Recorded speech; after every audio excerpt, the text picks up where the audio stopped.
সন্ধ্যায় বাইরে খুবই বৃষ্টি পড়ছে। মেয়ে বলল, মা মুখরোচক কিছু বানিয়ে দাও না।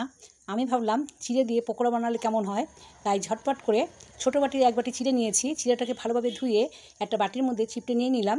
এরপরে একটা আলু ভালোভাবে ধুয়ে ছুলে রেখেছিলাম, সেটাই গ্রেট করে আবারও ধুলাম, ধুয়ে চিপটে নিয়ে নিলাম চিড়ার মধ্যে।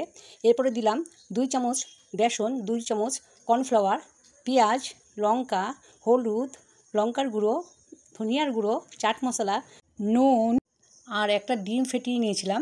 এবার সব কিছু ভালোভাবে মিশিয়ে নিলাম। এদিকে কড়াইতে তেল গরম করে নিলাম।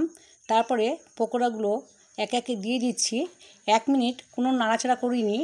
1 মিনিট পরে সব কিছু উল্টে পাল্টে ভালোভাবে ভেজে নিলাম।